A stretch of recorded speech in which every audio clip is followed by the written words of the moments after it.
Hello students. So we are reading the chapter The Tribute.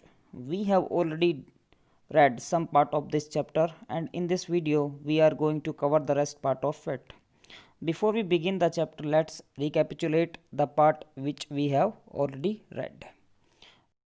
तो अब तक हमने पढ़ा है कि जो मेन कैरेक्टर है हमारे चैप्टर का बाबुली, वो शहर में रहता है और 2 साल से उसने अपने घर पे एक लेटर तक नहीं लिखा है। उसकी माँ जो है उसको बार बार लेटर लिखती है लेकिन वो उसका कोई रेस्पॉन्स नहीं देता है, तो मदर भी आखिर में गिव अप कर देती है और उसको लेटर लिखना बंद कर देती है।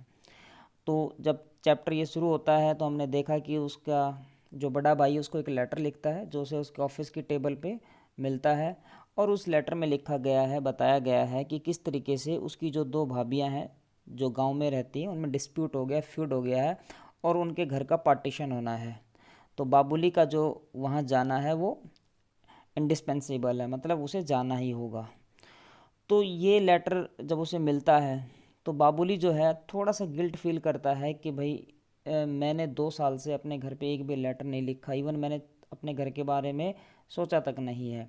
और वो क्या करता है, रिकलेक्ट करता है अपनी मेमोरीज़ को, अपने पुराने दिनों की मेमोरीज़ को, अपने प्री मैरिज डेज़ को, अपने कॉलेज के दिनों को। और इसी तरीके से चैप्टर आगे बढ़ता जा रहा है। ठीक है, अब हम लोग आगे चलते हैं। Let's move.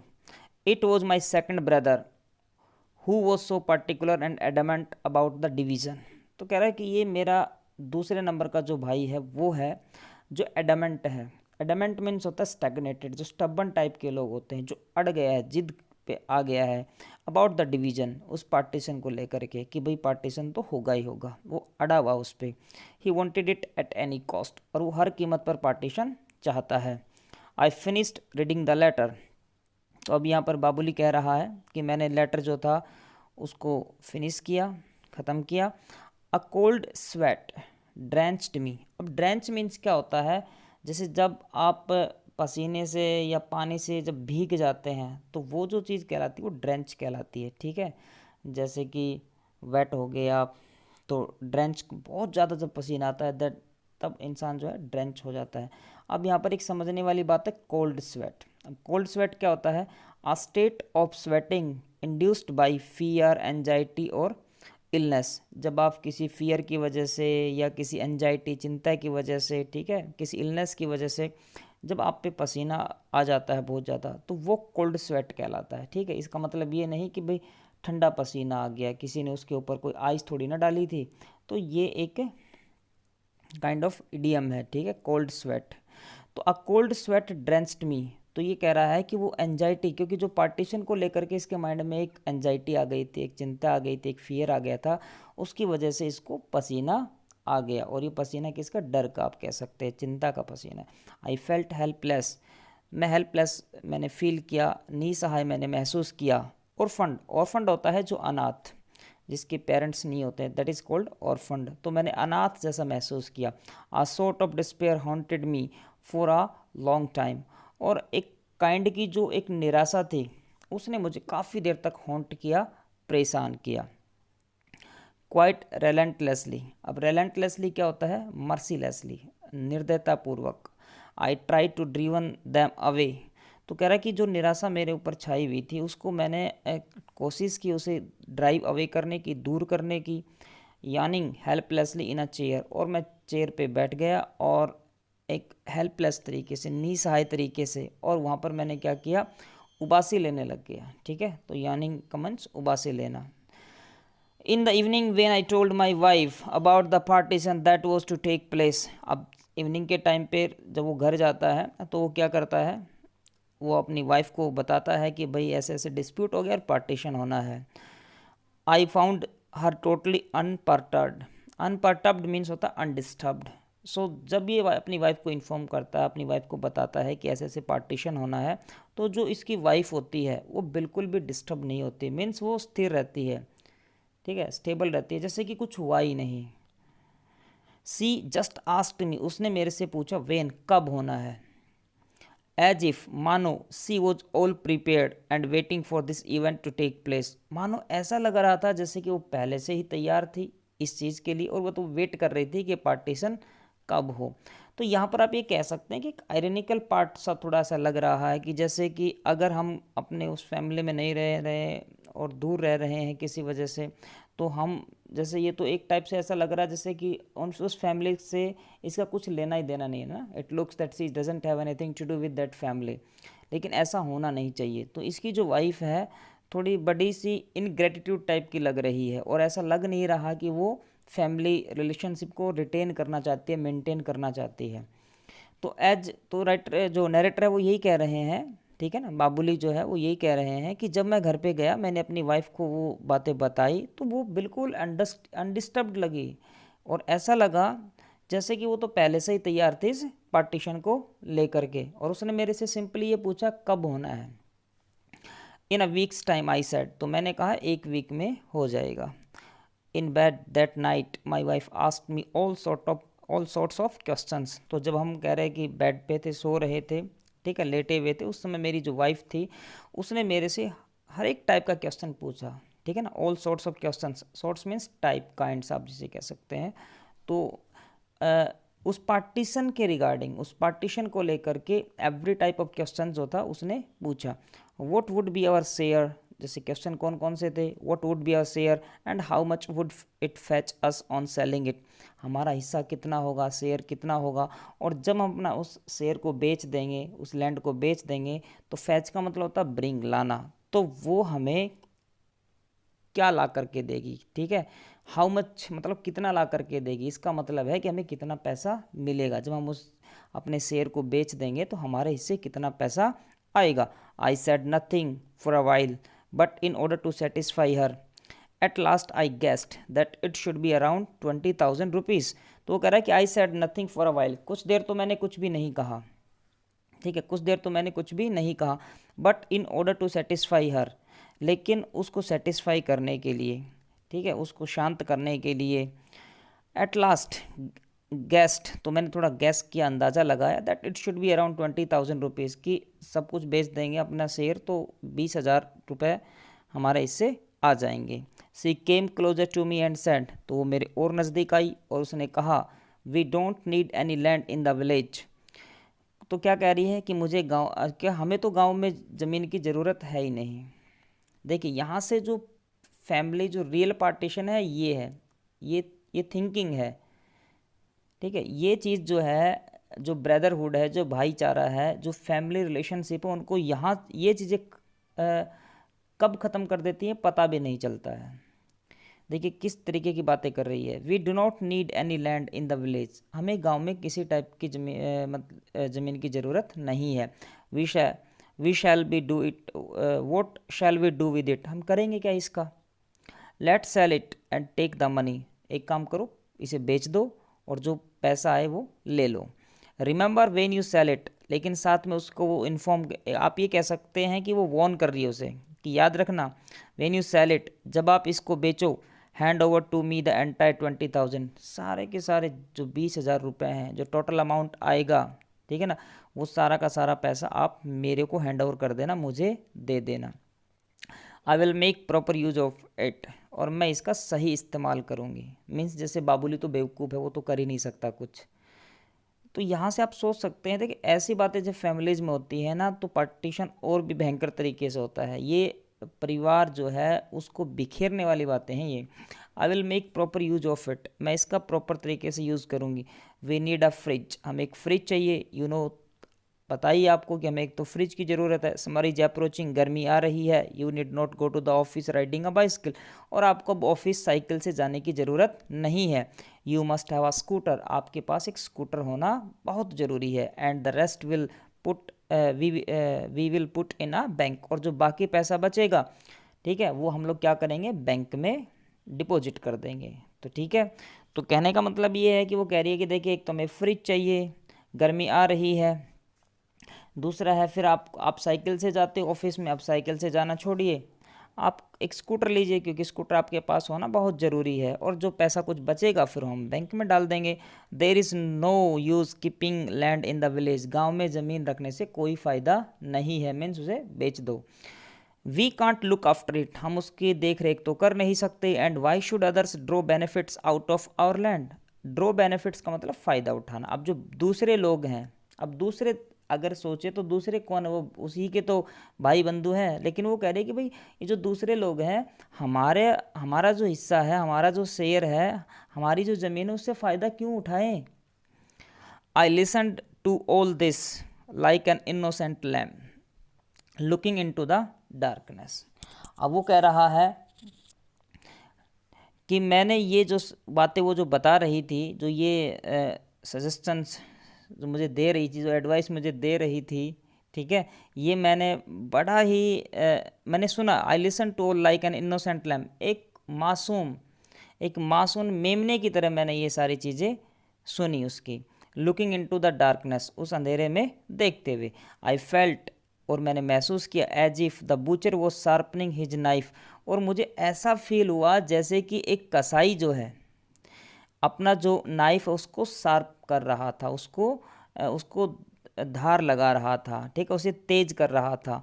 Humming a tune, और साथ के साथ वो एक ट्यून गुनगुना रहा था। हमिंग होता बड़ा जैसे धीरे से साउंड करना, भिन भिनाना। And waiting to tear me into large chunks, और वो वेट कर रहा था कि कब वो मेरे बड़े बड़े चंक्स, टुकड़े कर दे, पीसीस ऑफ मीट के। एंड कंसोलिंग मी, और मुझे कंसोल भी कर रहा था, सांत्वना भी दे रहा था, that there is a better life after death, कि भी मौत के बाद जीवन अच्छा है। ठीक है, तो यहाँ पर अपनी वाइफ को जो है उसकी जो बातें हैं उनको सुन करके नरेटर को ऐसा फील हो रहा है जैसे कि एक कसाई है, एक बूचर है जो अपने नाइफ को जो है शार्प कर रहा है, और साथ में एक हल्का हल्का सा साउंड गुनगुना रहा है, और वो थोड़ी देर में मेरे टुकड़े टुकड़े करने वाला है। ठीक है, और साथ में वो मुझे कंसोल भी कर रहा है कि भाई ये जो जीवन है, ये ज़िंदगी है, ये ठीक है, लेकिन जो मौत के बाद का जीवन है वो और भी बेहतरीन है, अच्छा होगा, जाओगे स्वर्ग में जाओगे, ये है वो है। ठीक है, तो इस तरीके से वो अपनी वाइफ को यहाँ पर जो है अपनी वाइफ पे एक सटायर कर रहा है, व्यंग्य कर रहा है। हालांकि उसकी हिम्मत नहीं है उसको कुछ कहने की, लेकिन वो कह रहा है कि जैसे वो मुझे समझाने की कोशिश कर रही है कि आज फैमिली में परिवार के साथ है, ठीक है, लेकिन जब पार्टीशन हो जाएगा और हमारा ज़मीन का हिस्सा हमारे पास आ जाएगा तो हम उस पैसे को यूटिलाइज करके अपनी ज़िंदगी को और अच्छा बना सकते हैं। गोन आर दोज डेज, वो दिन चले गए। गोन आर दोज फीलिंग्स, वो फीलिंग्स भी चली गई अब। When the word home field my heart with emotion, कह रहा है कि वो दिन, यानी कि अपने कॉलेज के दिनों को रिकलेक्ट कर रहा है, जब बाहर रहता था, पढ़ता था, तो जैसे होम वर्ड इसको सुनाई देता था, इसके जहन में आता था, तो एक इसका जो दिल था वो इमोशंस, फीलिंग्स, भावनाओं से भर जाता था। कह रहा अब वो फीलिंग्स चली गई हैं, वो दिन भी चले गए हैं। And that affectionate word brother, that what a feeling it had, और कह रहा है कि वो जो स्नेह से भरा हुआ, अफेक्शनेट, प्यार, स्नेह से भरा हुआ जो वर्ड है ब्रदर, भाई, क्या फीलिंग थी उसकी। हाउ इट, यानी कि अपने ब्रदर से बहुत ज़्यादा प्यार करता था, उसके रिस्पेक्ट करता था, आज भी करता है। ठीक है, ऐसा नहीं है कि आज नहीं कर रहा, आज भी करता है। और तभी अपने बार बार बड़े भाई को ये ज़्यादा इसमें चैप्टर में भी बार बार बड़े भाई को ज़्यादा ये मेंशन कर रहा है, और उसके बार बार उसे अच्छा दिखाने की, अच्छा बताने की कोशिश कर रहा है। तो and the affectionate word brother what feeling it had, और वो जो एक वर्ड, स्नेह से, प्यार से भरा हुआ वर्ड ब्रदर, क्या फीलिंग थी उसकी।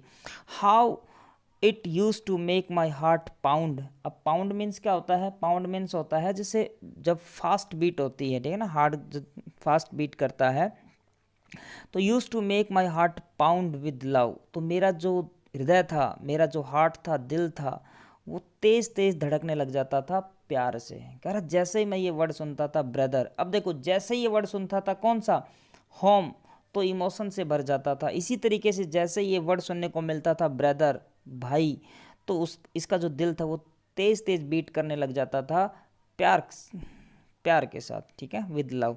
Recollecting all these things I feel weak pathetic, और कह रहा ये सारी बातें जब मुझे याद आ रही थी, ठीक है, इन सभी बातों को याद करके आई फील वीक, मुझे बड़ा वीक फील होता है, बड़ा कमज़ोर मैं महसूस करता हूँ।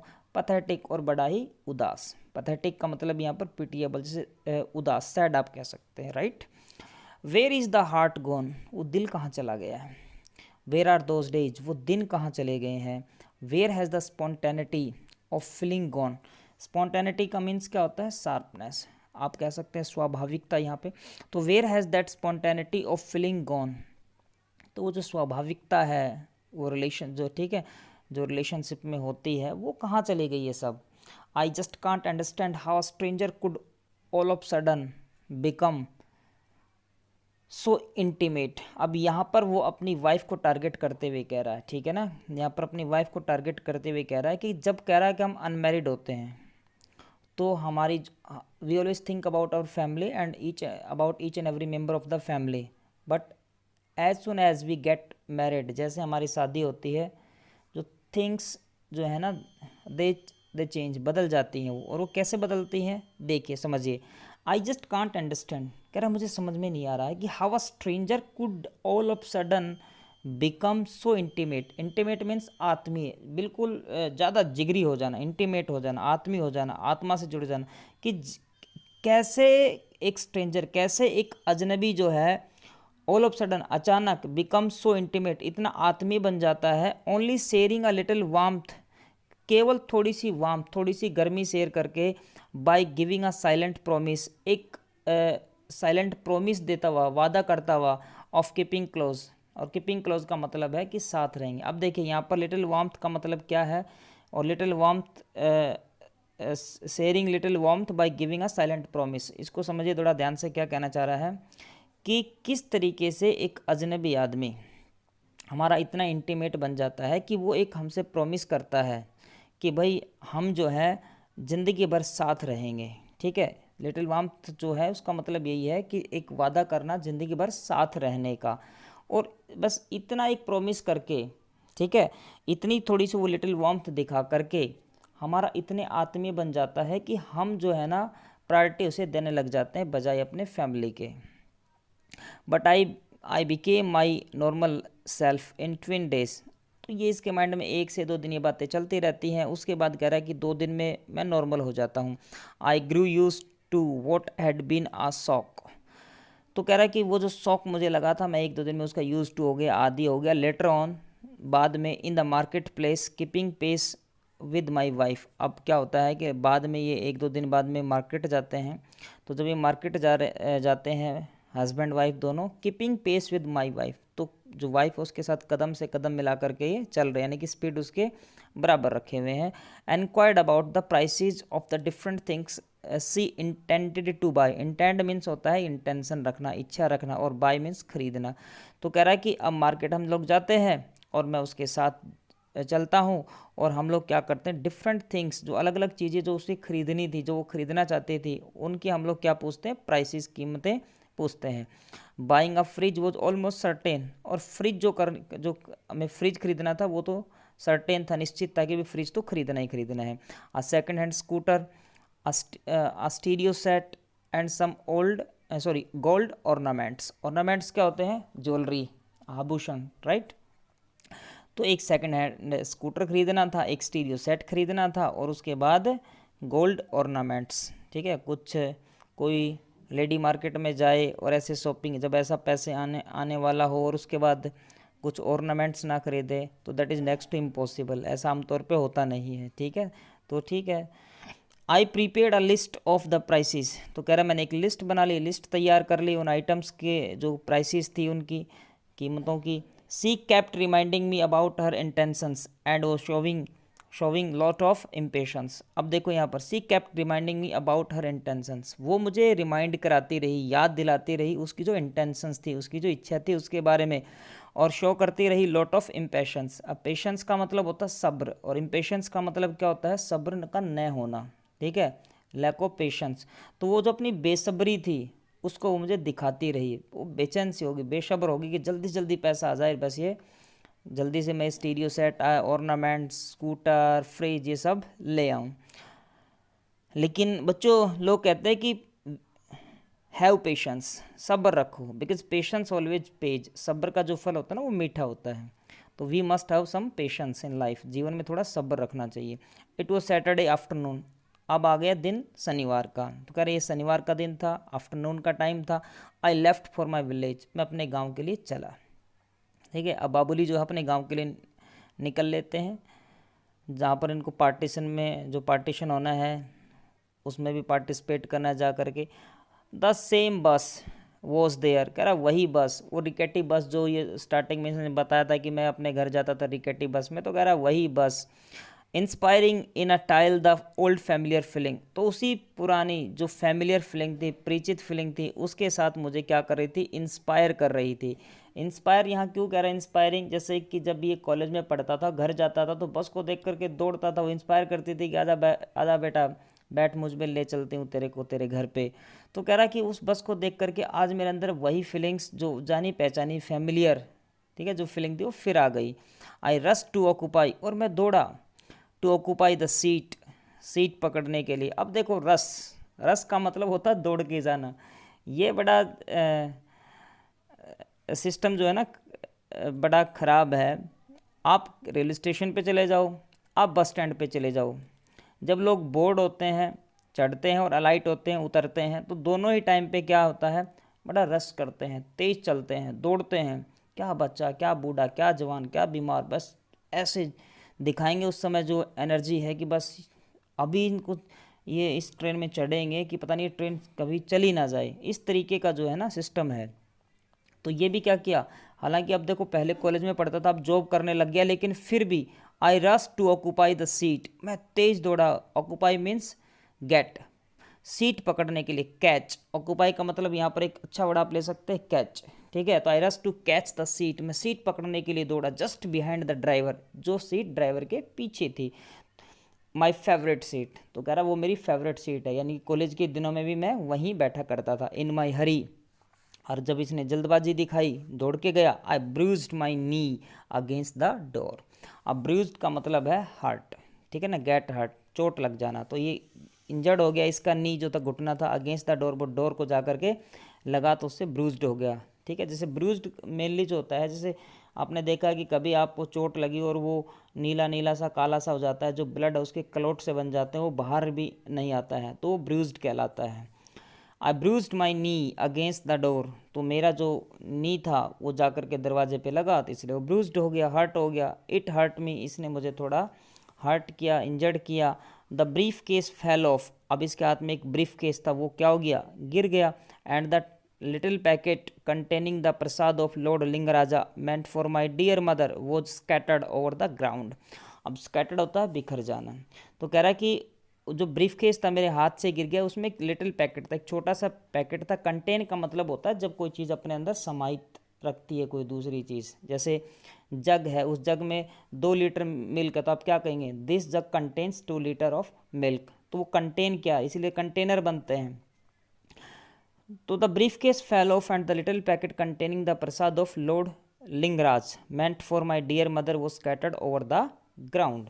तो जो ब्रीफ केस था वो मेरे हाथ से गिर गया, उसमें एक छोटा सा पैकेट था जिसमें प्रसाद था भगवान लिंगराज का, जो मेरी माँ के लिए था, वो, ठीक है, वो स्कैटर्ड ओवर द ग्राउंड, वो ग्राउंड के ऊपर गिर गया, बिखर गया। I felt as if the entire bus was screeching, screeching aloud the question. देखो स्क्रीच को एक बार समझ लीजिए, स्क्रीच जैसे बस आती है, तेज चलती है और अचानक ब्रेक लगा दिया उसने, ठीक है ना, तो वो बस जो है चिर्र करके एक साउंड सा क्रिएट करती है, उसके जब टायर जो हैं घिसते हैं, ठीक है, ड्रैग होते हैं, तो वो साउंड जो निकलता है दैट इज़ कॉल्ड स्क्रीच। तो अलाउड द क्वेश्चन, या आप कह सकते हो चिल्लाना, स्क्रीम करना, आप उसको, ठीक है ना, चित्कार करना, चिल्लाना, स्क्रीम करना। I felt as if the entire bus वो स्क्रीचिंग अलाउड द क्वेश्चन, तो कह रहा है कि मुझे ऐसा महसूस हुआ जैसे कि वो पूरी की पूरी बस है, वो एक चित्कार कर रही हो, चिल्ला रही हो, स्क्रीमिंग कर रही हो, और एक तेज आवाज़ में, अलाउड का मतलब तेज होता है, और एक क्वेश्चन पुटअप कर रही हो, क्वेश्चन पूछ रही हो, और वो क्वेश्चन क्या है, आफ्टर हाउ मैनी ईयर्स, अरे बेटा कितने साल बाद में, क्योंकि इस बस में ये बार बार जाता था, अब 2 साल से जा नहीं रहा, तो इसे गिल्ट सा फील हो रहा है। ये कह रहे जैसे बस ही मुझसे ऐसा पूछ रही है कि कितने साल में आए हो महाराज।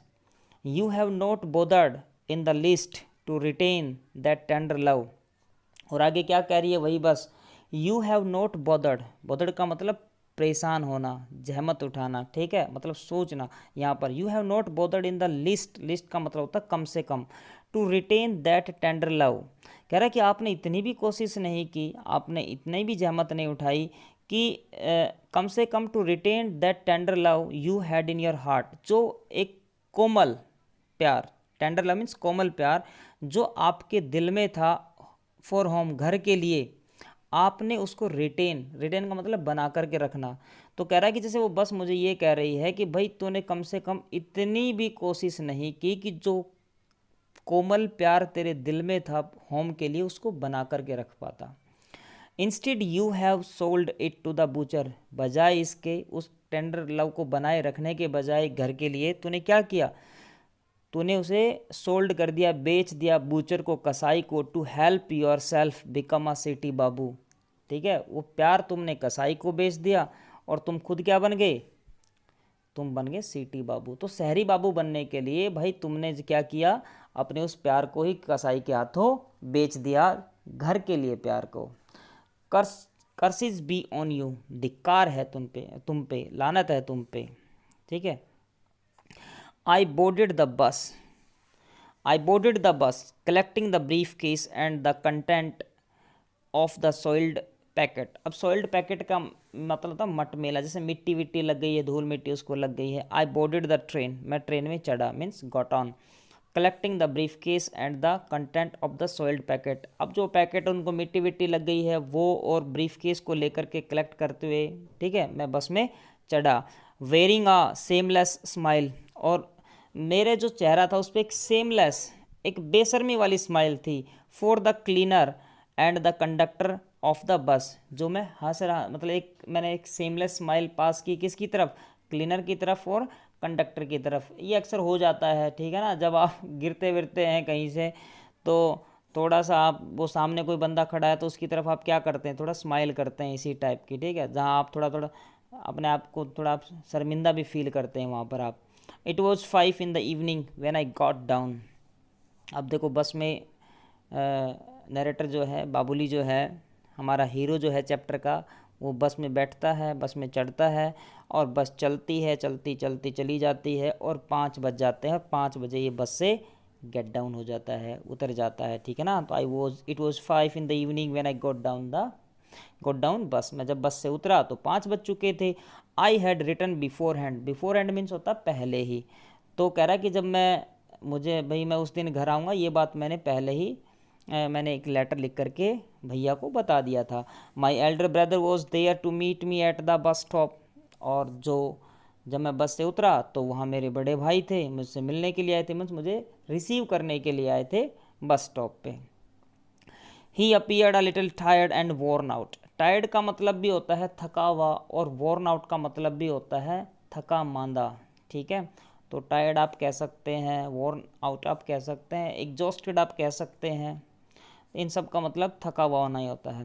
ही appeared a little tired and worn out, तो वो थके मांदे थके हारे से नज़र आ रहे थे। Give that briefcase to me, तो वो कहते हैं, ठीक है, तो उन्होंने मुझसे कहा कि ब्रीफकेस मुझे दे दो। जैसे आमतौर पे आप भी किसी को रिसीव करने के लिए जाते हो तो ऐसी ही बात आप भी कहते हो, चलिए ये बैग मुझे दे दीजिए। दैट मस्ट बी हैवी, ये भारी होगा। He almost snatched it away from me, और ये कहते कहते उन्होंने वो जो ब्रीफकेस था ऑलमोस्ट लगभग मेरे से छीन ही लिया, ठीक है। तो आप भी क्या करते हो, आप भी जब जाते हो तो यही तो कहते हो, लाइए अपना हाथ बढ़ा देते हो, आप कहते हो लाइए बैग मुझे दीजिए, और आप ये कहते कहते उस बैग को ले ही लेते हैं, ठीक है। I forgot even to touch his feet, अब देखो ये थोड़ा सा एक आयरनिकल पार्ट है, ये राइटर जो है, सॉरी नरेटर जो है, ये फॉरगेट करके भूल गए हैं कि भाई भैया के पैर भी टच करने होकर। I forgot even to touch his feet, मैं उनके पैर छूना भूल गया। This had never happened earlier, लेकिन आज से पहले ऐसा कभी हुआ नहीं था। He was walking in front of me, वो मेरे सामने सामने चल रहे थे। तो अब ये क्या करते हैं, बस से उतरता है, भैया रिसीव करने के लिए आ गया है और भाई कहता है कि भाई ये ब्रीफकेस मुझे दे दो, तुम थके हुए हो, और वो ब्रीफकेस अपने हाथ में ले लेते हैं। लेकिन नरेटर पैर छूना भूल जाते हैं भैया के, और उसके बाद और ये चीज़ आज से पहले कभी हुई नहीं थी, और फिर वो चल पड़ते हैं, भैया आगे आगे और बाबूली जी पीछे पीछे। We were walking on the village road, dusty ever the same. अब कह रहा है कि हम लोग कहाँ चल रहे थे, उस विलेज रोड पे, वो जो गांव का रोड था उस पे हम चल रहे थे, जो डस्टी था, धूल से भरा हुआ था, एंड एवर द सेम, जो पहले जैसा ही था, यानी कि जैसे वो पहला था आज भी वो वैसा ही था। तो वो जो रोड था जिस पे चल रहे थे वो डस्टी था, धूल से भरा हुआ था, और एवर द सेम, जैसा पहले था ऐसा ही वो आज भी था। आई was usually crossing the street. अब यहाँ पर वो फिर एक बार रिकलेक्ट करता है अपनी पास्ट मेमोरीज को, अपने पुराने दिनों को। I was usually crossing the street along to go to the teacher in the evening for tuition. ये कह रहा है कि ये जो स्ट्रीट थी, ये जो रोड था, इसको मैं पहले भी क्रॉस किया करता था, ठीक है। और ये कहाँ जाते थे, ट्यूशन पढ़ने के लिए जाता था नरेटर इवनिंग में कहीं किसी टीचर के पास, तो उस रोड से ये आता जाता था। It was generally late and dark when I return from my studies. और जब मैं अपनी पढ़ाई करके, ट्यूशन करके जब मैं वापस आता था तो जनरली ये लेट हो जाता था और थोड़ा अंधेरा हो जाता था। अनफेलिंगली, अनफेलिंगली मीन्स होता है without fail. My elder brother would be there to escort me. Escort का मतलब क्या होता है, जैसे आप किसी को जब अपने साथ लेकर के चलते हैं उसको एस्कॉर्ट करते हैं, गाइड करते हैं उसको, ठीक है। Unfailingly my elder brother would be there to escort me back home lest. यहाँ ये TEST टेस्ट नहीं है, LEST लेस्ट है ये, राइट। तो unfailingly my elder brother would be there, तो मेरा जो भाई था विदाउट फेल मीन्स डेली, कभी भी ऐसा नहीं हुआ कि उन्होंने मिस कर दिया और वो नहीं आए हों। Would be there to escort me, वो मुझे लेने के लिए वो आ जाते थे। एस्कॉर्ट मी बैक होम, तो मेरे आगे आगे आगे चलते थे और मैं उनके पीछे पीछे चलता था। लेस्ट आई शुड बी फ्राइटन्ड, और वो ऐसा किस लिए करते थे कि कहीं मैं डर ना जाऊं, ठीक है। वो इसलिए आते थे कि कहीं मैं डर ना जाऊं, क्योंकि अंधेरा हो जाता था और मैं बच्चा था, तो इसलिए मेरे भाई जो है तो मुझे एस्कॉर्ट करने के लिए आ जाते थे। ही वुड कैरी द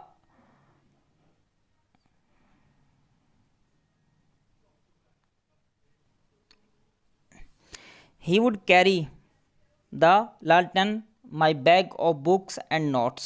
तो जब ब्रदर, इसके बड़े ब्रदर जो थे वो इसको एस्कॉर्ट करते थे तो ये उनके पीछे पीछे चलते थे बाबूली जी, और उस समय वो एक लालटेन जो थी वो अपने हाथ में कैरी किए रहते थे। एक इनका जो बैग था बुक्स का वो, और साथ में इनके notes. I had to follow him to do so, और कह रहा है कि मुझे उनके पीछे पीछे चलना पड़ता था। If I lagged behind he would ask, यदि मैं पीछे रह जाता, लैग बिहाइंड मीन्स होता है पीछे रह जाना। यदि मैं पीछे रह जाता, ही वुड आस्क, तो वो मेरे से पूछते थे, वाई, क्यों, क्या हुआ भाई। यू आर परहैप्स टायर्ड, शायद तुम थक गए हो। Come hold my hand and walk with me, आओ मेरा हाथ पकड़ो और चलो मेरे साथ। He sometimes use to carry me on his shoulders while going to the fields for a stroll. अब स्ट्रॉल्स क्या होता है, जैसे वॉकिंग करते हैं, ठीक है, हम सुबह से हम थोड़ा स्ट्रॉल कर लेते हैं, वॉकिंग कर लेते हैं, तो दैट इज़ कॉल्ड स्ट्रॉल।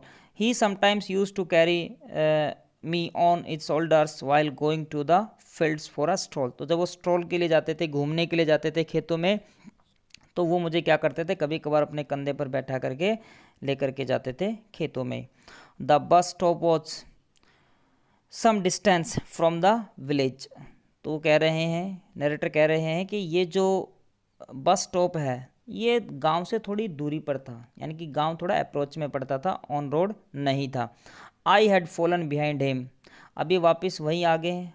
थोड़ी देर पहले तो वो रिकलेक्ट कर रहे थे अपनी पास्ट मेमोरीज, और अब प्रेजेंट में आ गए हैं वापस, ठीक है। और अब बता रहे हैं कि बस स्टॉप गांव से थोड़ा दूरी पर है, और अब ये दोनों चल रहे हैं। अब चलते चलते क्या होता है, I had fallen behind him, मैं उनसे थोड़ा पीछे रह गया। He stopped and asked the same old question, तो वो रुके और उन्होंने पूछा वही old question, he use to ask, जो वे पूछा करते थे। और जो क्वेश्चन पूछा करते थे वो क्या था, वाई यू, ठीक है, वो पूछते थे ना, why perhaps you are tired, तुम शायद थक गए हो, ठीक है। तो इस तरीके की बातें वो इनसे पूछा करते थे। I just could not speak, और मैं कुछ जवाब नहीं दे पाया, मैं कुछ भी नहीं बोल पाया। The past was sprouting up in me, तो कह रहा कि जो पास्ट था, जो बीता हुआ टाइम था, वो मुझ में अंकुरित हो रहा था। स्प्राउटिंग अप मीन्स अंकुरित होना। The childhood days and the days now, तो कह रहा है कि वो बचपन के मेरे दिन और आज के दिन। The time has coagulated for me. अब कोगुलेटेड मीन्स होता है फ्रोजन हो जाना, जैसे समय मेरे लिए जम गया हो। आई हैव चेंज्ड, मैं बदल गया हूँ। बट माई एल्डर ब्रदर, लेकिन मेरा बड़ा भाई, तो इसका मतलब क्वेश्चन मार्क आगे लगाया हुआ है कि क्या मेरे बड़े भाई बदले हैं। टाइम कुड नॉट, और आगे फिर वो खुद ही आंसर दे रहे हैं उसके।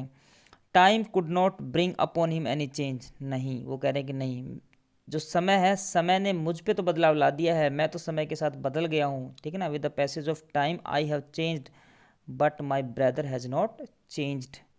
Even time could not bring upon him any kind of change, यानी कि समय भी उनके ऊपर किसी टाइप का बदलाव नहीं लेकर के आ पाया। As in those days he was still walking in front of me carrying my bag I felt so small, तो एज इन दोज डेज, जैसे पुराने दिनों में वो करते थे, he was still walking in front of me, आज भी वो मेरे सामने चल रहे थे, यानी कि मैं उनके पीछे चल रहा था और वो आगे आगे चल रहे थे। कैरिंग माई बैग, मेरा बैग लेकर के, आज जो ब्रीफ केस ले रखा था उसमें वो बैग लेकर के चलते थे। आई फेल्ट सो स्मॉल, मैंने बड़ा छोटा महसूस किया। Hesitatingly means with hesitation I said, तो थोड़ा झिझक के साथ मैंने कहा, brother give me that brief case, कि भैया ये ब्रीफ केस मुझे दे दो। Let me carry it for a while, थोड़ी देर इसे, थोड़े मैं लेकर के इसे चलता हूँ। Don't worry, don't you worry he said, तो उसने कहा चिंता मत करो, don't worry, it is heavy and you are tired, भाई ये थोड़ा भारी है और तुम थोड़ा थके हुए हो। Let us quicken our steps, जल्दी जल्दी कदम बढ़ाओ। You must be feeling hungry, तुम्हें ज़रूर भूख लग रही होगी। It is time for the evening meal, क्योंकि इवनिंग मील यानी कि डिनर का टाइम हो गया है। I followed him in silence, और मैं चुपचाप उनको फॉलो करता रहा, उनके पीछे पीछे चलता रहा। वी रीच्ड होम, हम घर पहुँचे। इट वॉज ऑलरेडी डार्क, अंधेरा हो चुका था। The time for the lighting of wicks, अब विक्स क्या होती हैं, जैसे जो लैंप होता है, दीपक होता है, उसकी जो वो जलाते हैं, दैट इज़ कॉल्ड विक्स। तो कुछ लोग क्या करते हैं, जो तुलसी का प्लांट होता है, सेक्रेड माना जाता है, पवित्र माना जाता है, तो उसकी क्या करते हैं, उसमें कुछ वो दीपक वगैरह, वो विक्स वगैरह जला देते हैं। तो ये कह रहे इट वॉज ऑलरेडी डार्क, तो इनकी फैमिली में भी एक रिचुअल था, ये ट्रेडिशन थी, ये क्या करते थे, वो विक्स जलाते थे तुलसी के प्लांट में। अंधेरा हो चुका था और ये टाइम हो गया था किसका, उस विक्स को जलाने का, किसमें, सेक्रेड तुलसी प्लांट में। अनलाइक दोज डेज, अब देखो यहाँ पर कह रहा है कि अनलाइक दोज डेज, उन दिनों की तरह बिल्कुल नहीं था आज atmosphere. None of my nephews rushed towards me howling here is uncle, तो पहले जब भी ये घर जाते थे, जो इसके नेफ्यूज़ थे, भतीजे थे, वो दौड़ करके आते थे इसकी तरफ और चिल्लाते थे, हाउलिंग करते थे और कहते थे हियर इज अंकल, अंकल आए, अंकल आए, अंकल आए। लेकिन आज उन दिनों की बातें, आज कोई भी बच्चा जो था, कोई भी मेरा नेफ्यू था, वो दौड़कर मेरी तरफ नहीं आया, नहीं चिल्लाया कि अंकल आ गए। My sister in law did not run from the kitchen to receive me, और पहले तो जो कह रहा था, जो मेरी सिस्टर इन लॉ थी, मेरी जो भाभी थी, वो भी दौड़ करके आती थी, आज उसने भी कुछ नहीं किया, वो भी बाहर नहीं आई किचन से। I was all quiet and काम, मैं बिल्कुल शांत रहा। Only my mother came and stood near me, केवल मेरी माँ जो थी वो निकल के आई, वो बाहर आती हैं और मेरे पास खड़ी हो जाती हैं। The second brother and his wife were nowhere to be seen, और जो मेरा दूसरा भाई है, जो सेकंड ब्रदर है, और उसकी जो वाइफ है, वो तो कहीं भी नज़र नहीं आ रहे थे। In the entire house there was an air of unusualness rather the stillness of the graveyard. Stillness का मतलब होता है शांति, और ग्रेवयार्ड का मतलब होता है कब्रिस्तान। तो जिस तरीके की शांति कब्रिस्तान में होती है, स्टिलनेस होती है, तो यहाँ पर देखिए क्या कह रहा था, entire house was there was an air of unusualness, पूरा का पूरा जो घर था उसमें एक असाधारण सा नज़ारा था, ठीक है। एयर का मतलब एटमॉस्फेयर, तो वहाँ पर एक असाधारण सा एटमॉस्फेयर था, और वो कैसा लग रहा था, पूरा का पूरा घर, एक अजीब सी शांति जो कब्रिस्तान में होती है वैसी वहाँ पर छाई हुई थी। As if the house was preparing, मानो, एज इफ मीन्स मानो, द हाउस वॉज प्रिपेयरिंग, कि घर तैयारी कर रहा था, फॉर इट्स अल्टीमेट कोलैप्स, अपने जो इसका कोलैप्स होने वाला था, जो इसका लास्ट कोलैप्स होने वाला था, जो ये गिरने वाला था, इसका जो पार्टीशन होना था, जैसे ये उसका वेट कर रहा हो। I try to be normal with everyone, मैंने कोशिश की हर एक के साथ नॉर्मल होने की, but there was that abominable, lull all around. अब देखिए अपन, एबोमिनेबल मीन्स क्या होता है, unpleasant, but there was that abominable lull all around. लेकिन चारों उस वहाँ का जो एटमॉस्फेयर था वो कैसा था, बड़ा अनप्लीजेंट था, चारों तरफ एक नाखुशी सी छाई हुई थी। My second brother and his wife in spite of their presence at home showed no emotions. हालांकि मेरे जो ब्रदर था, सेकंड ब्रदर था, और उसकी जो वाइफ थी मीन्स मेरी जो भाभी थी, वो वहीं थे, लेकिन वहाँ पर होने के बावजूद भी, घर पे होने के बावजूद भी उन्होंने कोई भी इमोशन शो नहीं की, कोई भी फीलिंग नहीं दिखाई। They all set for the partition and they cared for nothing else. वो तो तैयार थे पार्टीशन के लिए और किसी चीज़ के बारे में वो नहीं सोच रहे थे। I could not sleep that night, मैं उस रात को सो नहीं पाया। And the following morning passed quite uneventfully means कोई भी इवेंट नहीं हुई। तो कह रहा अब मैं आई could not sleep that night, पूरी रात मुझे नींद नहीं आई, और जो फॉलोइंग अगली जो सुबह थी, वहाँ सुबह तो कुछ भी नहीं हुआ, कोई भी इवेंट नहीं हुई।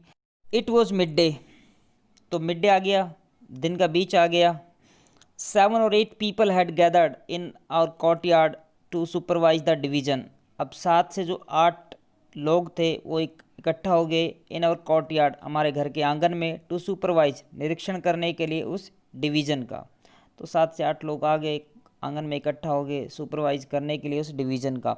वी 3 ब्रदर्स वर प्रेजेंट, हम तीनों भाई वहीं थे, प्रेजेंट थे, उपस्थित थे। Mother was not be seen anywhere in the vicinity, लेकिन हमारी जो माँ थी वो हमारे आसपास कहीं भी नज़र नहीं आ रही थी। विसिनिटी का मतलब होता है जैसे एरिया, आप कह सकते हैं क्षेत्र जो है, तो हमारे जो आस पड़ोस का एरिया था, मीन्स हमारे पास जो मदर थी वो कहीं भी नज़र नहीं आ रही थी। देखिए जो पेरेंट्स होते हैं उनको बड़ा दुख होता है जब बच्चों का पार्टीशन होता है, ठीक है, तो इसीलिए जो माँ थी उस पार्टीशन को देख नहीं पा रही थी, कहीं ना कहीं टॉलरेट नहीं हो रहा था उनसे, तो वो विसिनिटी में नज़र नहीं आ रही थी। We were waiting for the final separation, हम वेट कर रहे थे, इंतज़ार कर रहे थे उस आखिरी बंटवारे का। As if ready to slice out the flesh of the domestic body which our parents had nourished since the day of their marriage. अब देखिए यहाँ पर चीज़ को थोड़ा समझेंगे अच्छे से ध्यान से, एक बेहतरीन बात यहाँ पर नरेटर कह रहा है, as if ready to slice out the flesh. अब स्लाइस का मतलब होता है टुकड़े, और flesh of the domestic body. अब जो डोमेस्टिक बॉडी का मतलब यहाँ क्या है, अब डोमेस्टिक बॉडी का मतलब है वो जो घर है, उन सभी की मिलाकर के जो एसेट है, वहाँ पर जो उनकी प्रॉपर्टी है, उनका जो घर है, उसको यहाँ पर क्या कहा गया है, डोमेस्टिक बॉडी कहा गया है। Which our parents had nourished, जिसको हमारे पेरेंट्स यानी कि जो बाबुली के पेरेंट्स थे उन्होंने नरिश किया था। नरिश का मतलब जिन्होंने पोषित किया था उनको, since the day of their marriage, और जब से उनकी शादी हुई थी, तो उस घर को उन्होंने पोषित किया था कि उस घर को उन्होंने बनाया था, और आज उस घर के क्या होने थे, टुकड़े होने थे, उसके वो 3 पार्ट में उसका डिवीज़न होना था, उसे बंटना था। तो यहीं पर जो है नरेटर कह रहे हैं, as if ready to slice out the flesh of the domestic body, जैसे हम शरीर से मांस के टुकड़े काट के अलग अलग कर दें, तो इसी तरीके से कह रहा है कि हमारा जो घर था, जिसको हमारे पेरेंट्स ने अपनी शादी से लेकर आज तक पोषित किया था, अब उसका क्या होना था, उसके स्लाइस होने थे, उसके टुकड़े होने थे। And then we were run away in 3 different directions clutching a piece each, और उस पार्टीशन के बाद हमें क्या करना था, हमें अलग अलग दिशाओं में जाना था, अपना अपना हिस्सा क्लच करते। क्लच का मतलब क्या होता है, जैसे आपने बाइक में देखी है, तो क्लच का मतलब क्या होता है, जो आप उसे ग्रिप करते हैं उसको दबाते हैं, ठीक है, तो ग्रिप क्लच का मतलब यहाँ पर पकड़ना, आप कह सकते हैं ग्रिप करना, अपना अपना हिस्सा लो और यहाँ से अपनी 3 अलग अलग दिशाओं में जाओ, मतलब अलग अलग रहने लग जाओ। उसके पार्टीशन होना था, 3 टुकड़ों में होना था। All the house hold articles were heaped in the family courtyard, तो उस घर के जितने भी आर्टिकल्स थे, आइटम्स थे, उन सबका एक ढेर बना दिया गया, हीप बना दिया गया, ठीक है, उसको पाइल्स बना दिया गया एक घर के आंगन में। These were to be divided into 3 parts, और ये जितनी भी चीज़ें थी, जितने भी आर्टिकल्स थे, इनका 3 हिस्सों में बंटवारा होना था। All the small things of the house, almost every movable, देखो all the small things of the house, घर की छोटी से छोटी चीज़ भी, ऑलमोस्ट एवरीथिंग मूवेबल, हर वो चीज़ जो ठीक है। चल अचल संपत्ति पहले भी हमारे पास हमने डिस्कस किया है इसको लास्ट वीडियो में। तो यहाँ पर आप कह सकते हैं कि जो भी चल संपत्ति थी स्टार्टिंग फ्रॉम द लेडल्स, वो छोटी से छोटी जो भी चीज़ थी जो चल संपत्ति थी इसको वहाँ पर लाया जा सकता था, वो ला करके कोर्ट यार्ड में क्या कर दी, उसका हीप बना दिया, ढेर बना दिया गया। स्टार्टिंग फ्रॉम द लेडल्स, शुरुआत कहाँ से होती है, लेडल से। अब लेडल क्या होता है, लेडल होता है स्पून विद लॉन्ग हैंडल, एक ऐसा चम्मच जिसका हैंडल थोड़ा बड़ा होता है। Made out of coconut shells, और ये जो है किससे बनता है, कोकोनट सेल्स, नारियल जो सेल होती है उनसे ये बनता है। तो नारियल का बना होता है एक लेडल जिसकी थोड़ी हैंडल थोड़ा बड़ा होता है। And bamboo to the little box, ठीक है। जो बैम्बू थे, जो लेडल्स थे, और जो एक छोटा सा बॉक्स था, ये सारी की सारी चीज़ें ला करके कहाँ रख दी, कोर्टयार्ड में, और इनका हीप बना दिया, ढेर बना दिया। Where father use to keep his betels, अब लिटिल बॉक्स जो था उसमें क्या करते थे कि पापा जो थे वो अपना जो बीटल्स था, जो पान था, वो उसमें रखा करते थे, यानी कि जो पान वान के जो पत्ते थे वो पापा उसमें रखा करते थे। तो कहने का मतलब है हर छोटी से बड़ी जो भी चीज़ थी वो ला करके उसका हीप बना करके कोर्टयार्ड में रख दिया गया, कोई भी चीज़ को, ठीक है, किसी भी थिंग को छोड़ा नहीं गया। The axe and the old radio set 2 had been produced, अब वहाँ पर जो कुलाड़ी थी एक्स थी और उसके साथ साथ जो रेडियो सेट था वो भी वहाँ पर ला करके रख दिए गए। A long list of all the items was made, एक लंबी सी लिस्ट बनाई गई सभी आर्टिकल, सभी आइटम्स की। नथिंग वॉज स्पेयर्ड, स्पेयर का मतलब होता है छोड़ना, किसी भी चीज़ को छोड़ा नहीं गया। नीदर द डिंकी, अब डिंकी क्या होती है, वुडन राइस क्रशर, ये चावलों के लिए होती है, चावल वावल पीसने के लिए होती है डिंकी, ये उड़ियन लैंग्वेज का कोई वर्ड है। Nothing was spared, neither the dinky rice crusher note the little figures of the family idols, और जो कह रहा कि कुछ भी नहीं छोड़ा गया, ना डिंकी को छोड़ा गया और ना ही जो छोटी छोटी जो आइडल्स, जो भगवान थे, जो भगवान हैं उनकी जो मूर्तियां हैं उनको भी नहीं छोड़ा गया। मतलब कुल मिलाकर के घर का जितने भी आइटम्स थे सारे के सारे आइटम्स रूम से बाहर निकाले और कोर्टयार्ड में रख दिए और उनको 3 हिस्सों में उनका पार्टीशन होना था। आई सो माई एल्डर ब्रदर राइज, तो फिर नरेटर कह रहे हैं कि मैंने देखा कि जो मेरे बड़े भाई थे वो खड़े हुए। He stopped for a moment near the pile of things, वो खड़े होकर के क्या करते हैं, जो पाइल्स ऑफ थिंग्स था, जो थिंग्स का ढेर था उसके पास जाते हैं और खड़े हो जाते हैं। And unfasten the strap of his wristwatch, और अनफास्टन का मतलब होता है खोलना, अब स्ट्रैप का मतलब होता है जो फीता होता है घड़ी का, ठीक है। तो उसको वो खोलते हैं, अपनी जो रिस्ट वॉच थी उसको, और अनफास्टन करते उसको खोलते हैं। And placed it on the heap with the other things, तो जो दूसरी चीज़ें रखी हुई थी उनके साथ वो अपनी घड़ी को भी रख देते हैं। तो बड़े जो ब्रदर हैं वो क्या करते हैं, उनकी जो घड़ी थी उसको वो खोलते हैं और ले जा करके उसे उस हीप में रख देते हैं जहाँ पर दूसरे आर्टिकल्स रखे हुए थे। परहैप्स आ टेयर ट्रिकल डाउन हिज चीक, और कह रहा है कि शायद जो उनके जो चीक थे, जो गाल थे, उन पे एक आंसू जो था वो छलक पड़ा, यानी कि एक आंसू उनके गाल पे आकर के गिरा। With a heavy Sai he left the place, और एक गहरी सांस लेकर के उन्होंने वो जगह छोड़ी, यानी कि वो घड़ी जहाँ उन्होंने रखी थी वहाँ से फिर वो दूसरी जगह हट गए। I had often heard him say that father had brought him that wrist watch when he was in his 11th class. अब ये थोड़ा फिर अपनी रिकलेक्ट करता है पास्ट मेमोरीज को और कह रहे हैं कि अक्सर जो है आई हैड ऑफन हर्ड, मैंने अक्सर सुना है उनको ये कहते हुए कि ये जो घड़ी है उनको किसने दी थी, फादर ने दी थी। When he was in 11th class, जब वो 11th क्लास में थे तो पापा ने उनको ये घड़ी दी थी। But I also remember well in my MA final year he had mortgage that watch to send me money to go to Delhi for an interview. लेकिन कह रहा है कि मुझे आज भी याद है कि जब मैं MA फाइनल ईयर में पढ़ रहा था तो उन्होंने वो जो घड़ी थी, मुझे एक बार दिल्ली जाना था इंटरव्यू देने के लिए कहीं, तो मैंने ब्रदर से पैसे के लिए कहा तो बड़े भाई ने क्या किया था, अपनी जो घड़ी थी उसको मॉर्गेज रख दिया था, यानी कि गिरवी रख दिया था, और उन्होंने गिरवी रख करके पैसा ले करके वो पैसा उन्होंने मुझे सेंड किया था और तब मैं दिल्ली गया था इंटरव्यू देने के लिए। He had sent me an amount of 150 rupees, और उन्होंने मुझे 150 रुपये का अमाउंट भेजा था। आई रिमेंबर क्लियरली, मुझे अच्छे से याद है। नो वन नोज, कोई नहीं जानता। Whether the wrist watch would come back to him or not, और कह रहा है कि अब जब उन्होंने वो घड़ी उस हिप में रख दी है तो अब किसको पता है कि वो घड़ी उनके हिस्से में आएगी या नहीं आएगी, मीन्स उन्हें वापस मिलेगी या नहीं मिलेगी। His action seemed symbolic on his snapping all his attachment with the past. अब ये जो उनका एक्शन था, जो घड़ी को अनफास्टन करने का, खोल के और वहाँ पर रख देने का, ये एक सिंबॉलिक लग रहा है, ठीक है।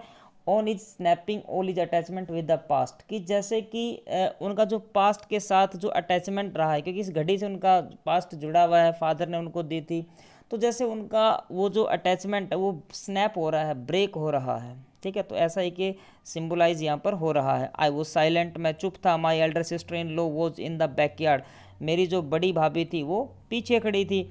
माई second brother was often whispering things into his wife's ear, और मेरा जो सेकंड ब्रदर है वो क्या कर रहा था कि बीच बीच में वो अपनी वाइफ के पास जाता और विस्परिंग मतलब खुसफुसाता, यानी कि कान में उसके जा कर के कुछ ना कुछ बोलता है, यानी कि वो धीरे धीरे बातें करते into his wife's ear and was there taking his place with us, और उसके बाद फिर वो वापस हमारे पास आकर के बैठ जाता। तो जब पार्टीशन चल रहा था तो इसका जो सेकंड ब्रदर है वो क्या करता है, उठता है बीच में अपनी वाइफ के साथ, जाता है, थोड़ा विस्परिंग करता है, कुछ फुसफुसाते हैं दोनों आपस में, धीरे धीरे बात करते हैं और फिर या वापस आकर के वहीं बैठ जाता है।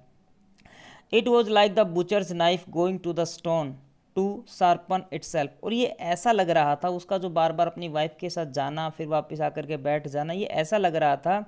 It was like the butcher's knife, जैसे एक जो कसाई का जो नाइफ है, going to the stone to sharpen itself, की जैसे वो पत्थर के पास खुद ही जा रहा है शार्प होने के लिए, ठीक है। जैसे कसाई का चाकू है और वो खुद ही पत्थर के पास जा रहा है शार्प होने के लिए, तेज होने के लिए, इसी तरीके से जो सेकंड ब्रदर है वो अपनी वाइफ के पास जा रहे थे बार बार, क्योंकि वही उसे ज़्यादा जो है सलाह एडवाइस दे रही थी।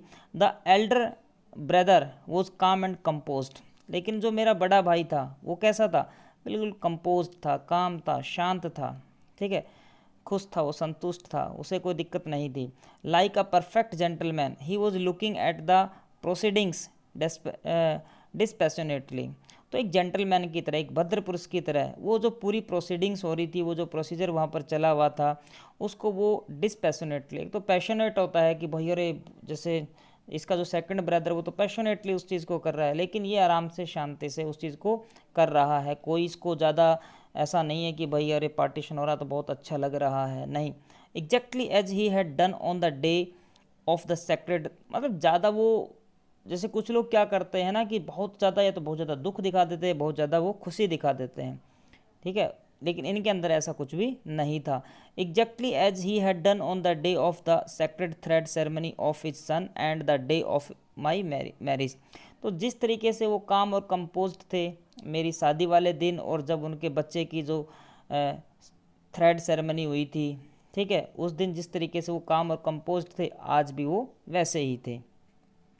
It was the same preoccupied and grave manner. अब प्री ऑक्यूपाइड मीन्स क्या होता है, प्री ऑक्यूपाइड का मतलब होता है जब आप चिंता मग्न होते हैं, ध्यान मग्न होते हैं या तल्लीन होते हैं किसी काम में, ठीक है ना, जब कभी कभार आप इंट्रोस्पेक्ट करते हैं तब भी आप बिल्कुल चीज़ में ध्यान मग्न होकर के उस चीज़ को करते हैं। तो it was same preoccupied and grave manner, तो उनका बिल्कुल वही ध्यान मग्न, ठीक है, एक आप कहते हैं तल्लीन, और जो उनका गंभीर मैनर था, तरीका था, attending sincerely to his duty, और वो किसके लिए था, अपनी ड्यूटी को सिंसियरली निभाने का, ठीक है, ईमानदारी के साथ अपनी ड्यूटी करने का। तो वो अपनी ईमानदारी से ड्यूटी करने के मामले में बिल्कुल ध्यान मग्न होकर के उस ड्यूटी को करते थे, ठीक है, गंभीर तरीके से उसको करते थे। तो वही आज भी वैसा ही वो कर रहे थे। While discussing anything with my second brother he had that same काम एंड कंपोज्ड वॉइस, तो जब वो मेरे सेकंड ब्रदर से बात कर रहे थे कभी बीच में, तब भी वो बिल्कुल काम थे, कंपोज्ड थे। Not a sign of disgust and regret, कोई भी ऐसा साइन उन्होंने डिस्प्ले नहीं किया, शो नहीं किया जिससे ये लगे कि भी वो डिस्गस्ट हैं, थोड़ी हेट करते हैं वो अपने उस छोटे भाई से, या रिग्रेट है, उनको कोई अफसोस है, कोई रिपेंट है, ऐसा बिल्कुल भी नहीं था। तो डिस्गस्ट का मतलब होता है घृणा, नफरत, हेट जिसे हम कहते हैं।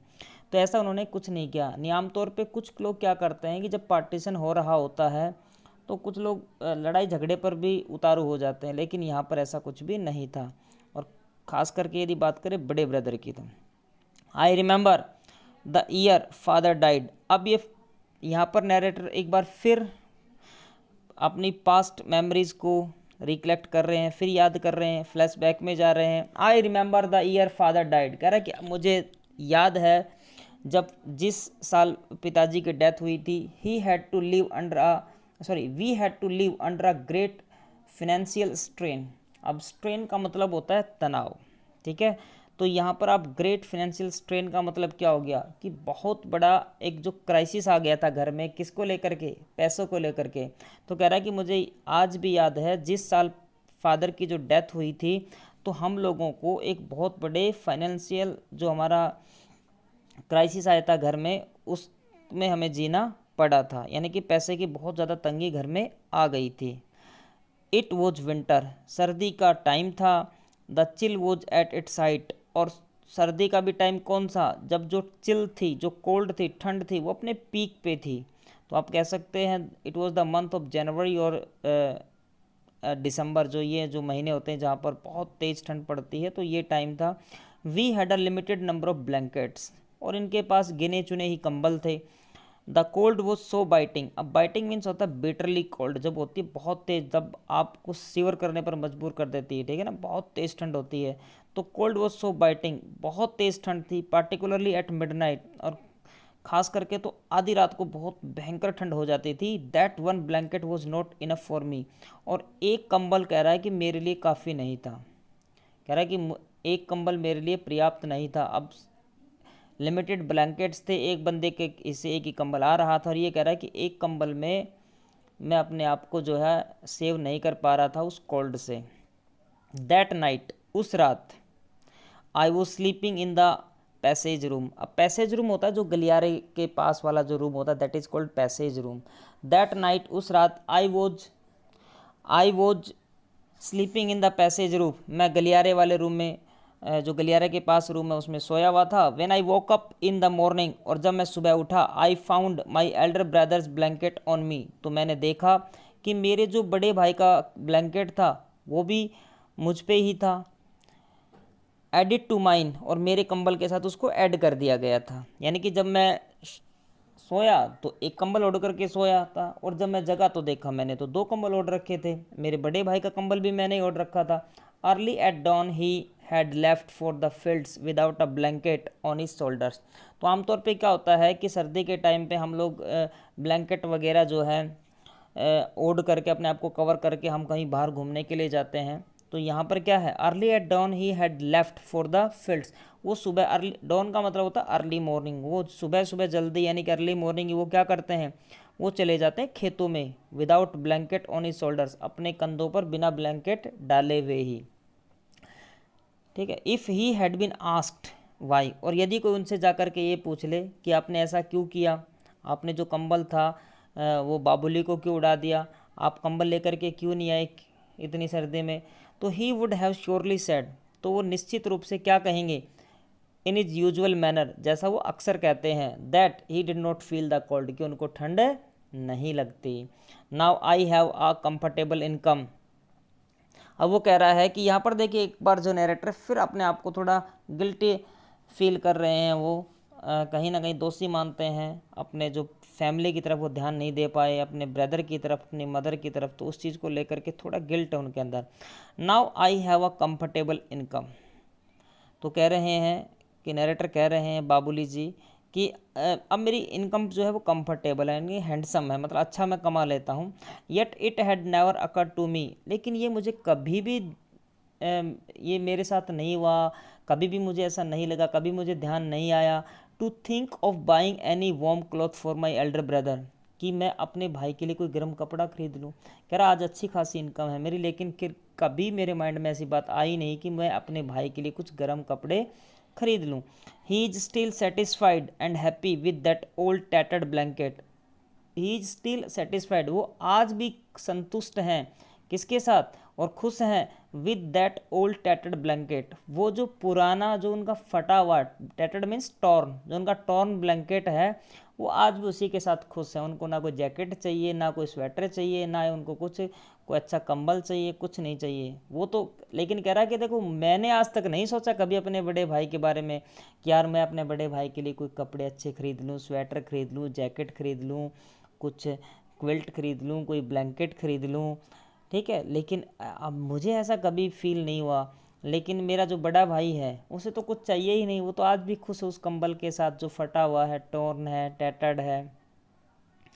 That he had covered me with one, ठीक है। और वो कंबल कौन सा, जिससे उसने कभी मुझे ढका था, ठीक है। The same blanket was there before me, और आज वही कंबल मेरे सामने था। सामने था मतलब वो पाइल्स, वो जो हीप था, ढेर था, उसी में वो कंबल भी रखा हुआ था। With all the other things, दूसरी जो चीज़ें थी उनके साथ, जो दूसरी वस्तुएं थी उनके साथ वो कंबल भी रखा हुआ था। I severed with the cold and my old ingratitude, कह रहा कि मैं काँप गया, मैं ठंड से काँप गया, और साथ में ठंड के साथ साथ जो मेरा इनग्रेटिट्यूड, ठीक है, जो मेरी अकृतज्ञता है। अब ग्रेटिट्यूड का मतलब होता है कृतज्ञ, और इनग्रेटिट्यूड का मतलब अकृतज्ञता। तो कह रहा है कि जो मेरी अकृतज्ञता है, देखिए आपके लिए किसी ने कोई काम किया है तो you must be oblige to that person, आपको उनका ऑब्लाइज होना चाहिए, आपको ग्रेटिट्यूड उनके टुवार्ड्स, उनके प्रति आपको दिखाना चाहिए। लेकिन इसने ऐसा किया नहीं है, तो ये कह रहा है कि मेरी जो अकृतज्ञता है, मेरा जो इनग्रेटिट्यूड है, और जो ठंड है उसकी वजह से मैं सिवरिंग करने लग गया, काँपने लग गया। The process of division was finally over, और जो प्रोसेस थी, जो प्रक्रिया थी डिवीज़न की, अब वो ख़त्म हो चुकी थी। Whatever the second brother demanded, my elder brother agreed to it with a smile, और मेरे जो सेकंड ब्रदर था, जो कुछ भी उन्होंने मांगा, जो कुछ भी डिमांड की, मेरा जो एल्डर ब्रदर था वो एग्री हो गए, उन्होंने सहमति दी और उन्होंने उसको वो चीज़, वो वस्तु दे दी एक स्माइल के साथ। माई सेकंड ब्रदर प्रपोज्ड, अब प्रपोज का मतलब क्या होता है, प्रपोजल रखना, ठीक है। तो my second brother propose to buy the share of land that was given to me and offered 18,000 rupees as the price. तो कह रहा है कि मेरा जो सेकंड ब्रदर है उसने मेरे सामने एक प्रपोजल रखा, मेरी जो शेयर था लैंड का उसको ख़रीदने का, और उसने कहा कि इसके लिए मैं आपको 18,000 रुपीज़ दूंगा। In the evening my elder brother took me along with him to show me the paddy fields that were to be mine. अब शाम का जब टाइम आता है तो कह रहा है कि मेरा जो एल्डर ब्रदर है वो मुझे अपने साथ लेकर के जाता है घुमाने के लिए, कहाँ पर, शो करने के लिए, दिखाने के लिए पैडी फील्ड्स जो मेरे होने थे, यानी कि जो मेरे हिस्से में खेत आने थे उनको दिखाने के लिए वो मुझे फील्ड्स में लेकर के जाता है। आई क्वाइटली फॉलोड हिम, मैं भी चुपचाप उनके पीछे चल देता हूँ। We moved from boundary to boundary, तो हम बाउंड्री टू बाउंड्री, एक बाउंड्री से दूसरी बाउंड्री हम मूव करते हैं, जाते हैं। Everywhere I could feel the imprints of his feet. अब देखिए यहाँ पर कितना इमोशनल टच दिया गया है। वो कह रहा है कि जब हम खेत के इस साइड से उस साइड, उस साइड से उस साइड जब जा रहे थे तो हर जगह खेत में, उन फील्ड्स में जो चीज़ मैंने फील की और जो मैं चीज़ फील कर सकता था वो क्या थे, इम्प्रिंट्स थे, साइन थे, निशान थे, किसके, फीट के, पैरों के, पाम, हथेलियों के, फिंगर्स, उंगलियों के, ऑन द बॉजम, ठीक है। तो ये कह रहा है कि मैं अब आई could feel the imprints of his feet, of his feet का मतलब क्या है, अपने बड़े भाई के बारे में कह रहा है कि मैं खेत में हर जगह, ठीक है, on the every part of the field I could feel, मैं फील कर सकता था। और व्हाट वाज दैट, वो क्या था कि मेरे बड़े भाई के पैरों के निशान, उनकी हथेलियों के निशान, उनकी उंगलियों के निशान। तो यहाँ पर वो कहना चाह रहा है कि मैं फील कर सकता था कि मेरे बड़े भाई ने कितना हार्डवर्क यहाँ किया है, कितनी मेहनत की है, कितना प्यार इन खेतों से किया है। तो उनके इम्प्रिंट्स भी मुझे उन खेतों पर दिखाई पड़ रहे थे कि भाई ये जो खेत हैं ये अगर किसी से बिलोंग करते हैं सचमुच तो ये भैया के ही हैं, क्योंकि इन्होंने ही जो है इनमें इनको प्यार किया है और यहाँ पर काम किया है, ठीक है। On the bosom of the paddy fields sparkled on the pulse of my elder brother's sweat. अब देखो यहाँ पर स्पार्कल्ड मीन्स क्या होता है, चमक होती है, पल्स मतलब मोती होता है, और स्वेट मीन्स क्या होता है, पसीना। तो कह रहा क्यों the bosom of the paddy field sparkled on the sparkled the pulse of my elder brother sweat. तो जो पैडी फील्ड्स थे वहाँ पर जो पल्स चमक रहे थे, यानी कि वो जो धान के खेत थे वो एक पल्स की तरह जो चमक रहे थे, वो उनकी जो चमक थी वो किस वजह से थी, वो मेरे एल्डर ब्रदर के स्वेट की वजह से थी, उनके पसीने की वजह से थी। और पसीने का मतलब है यहाँ पर उनके हार्ड वर्क। ठीक है, वो जो आज जो धान के खेत थे वो धान जो है एक पल्स मोती की तरह चमक रहे थे, तो वो सारा किस वजह से हुआ था, मेरे ब्रदर के हार्ड वर्क की वजह से हुआ था। तो स्वेट का मतलब यहाँ पर हार्ड वर्क।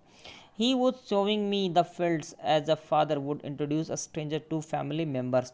वो जैसे इस तरीके से मुझे जो खेत थे उनसे इंट्रोड्यूस करवा रहे थे, मुझे शो कर रहे थे, दिखा रहे थे, जैसे कि कभी जब फादर जिंदा थे तो वो कोई अजनबी घर में आ जाता था, कोई स्ट्रेंजर आता था या कोई गेस्ट आता था तो उसको इंट्रोड्यूस करवाते थे फैमिली मेम्बर से कि भाई ये this is my wife, this is my son, this is my son, like that, right. In the morning I was to leave for Bhubaneswar. कह रहा है कि अगली जो सुबह है मुझे भुवनेश्वर के लिए निकलना था। I had no courage to meet my elder brother. और मुझ में इतनी भी हिम्मत नहीं थी कि मैं अपने बड़े भाई से मिल सकूँ। ठीक है, करेज जुटा नहीं पा रहे थे, वो हिम्मत नहीं जुटा पा रहे थे बड़े भाई से मिलने की। Before living for the bus stop, लेकिन बस स्टॉप के लिए निकलने से पहले, यानी कि जब वो बस पकड़ने के लिए निकलते हैं उससे पहले, I had handed over the same slip of paper to my elder sister in law which had the details about my share. तो जब इनका पार्टीशन होता है तो जो जो इनका शेयर आया वो इनको एक स्लिप पे लिख करके दे दिया जाता है।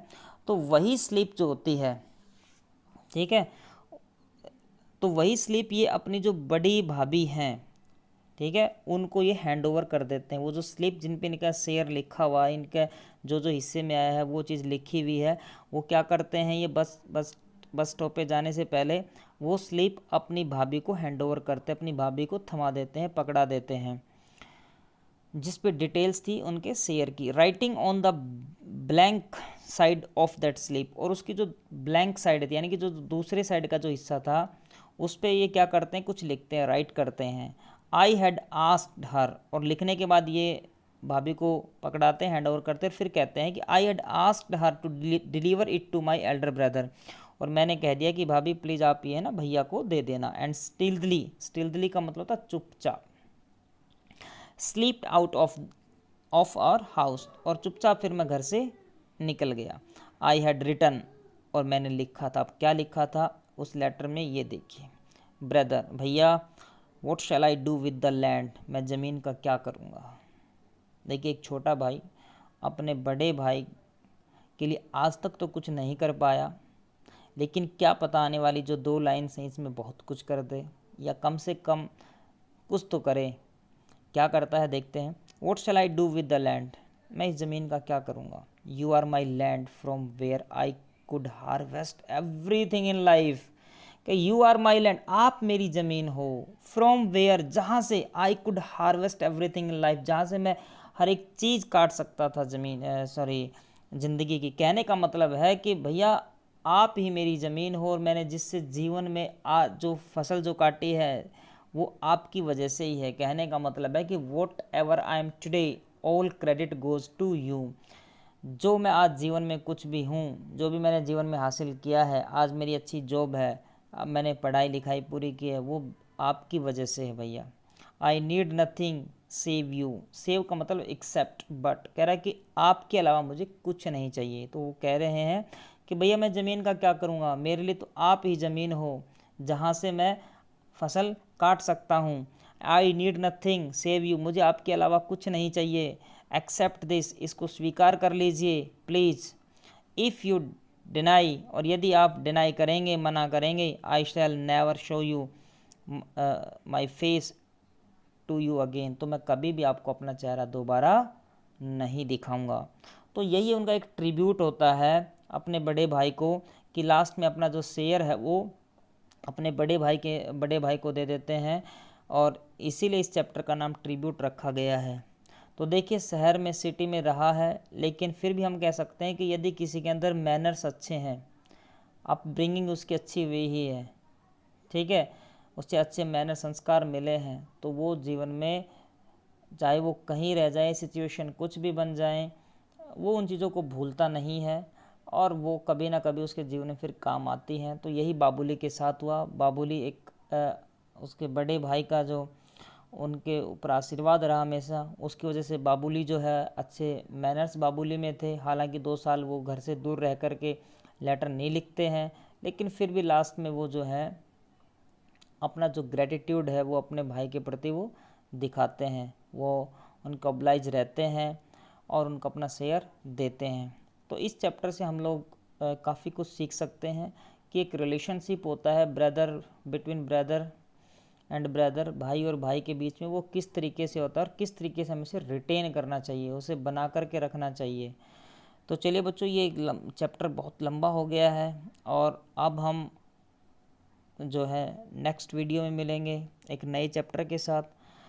तो आप इस वीडियो को 1-2 बार देखें, शेयर करें, लाइक करें और आप इसे देखिए ज़रूर 1 से 2 बार, ठीक है। शेयर करें ना करें, लाइक करें ना करें, लेकिन प्लीज़ आप इसे 1 से 2 बार देखें। कोशिश की है बहुत ताकि आपको अच्छे से समझा पाएँ और होप कि आपको समझ में आ गया होगा। चलिए मिलते हैं नेक्स्ट वीडियो में। Thank you very much for watching this video. Bye bye.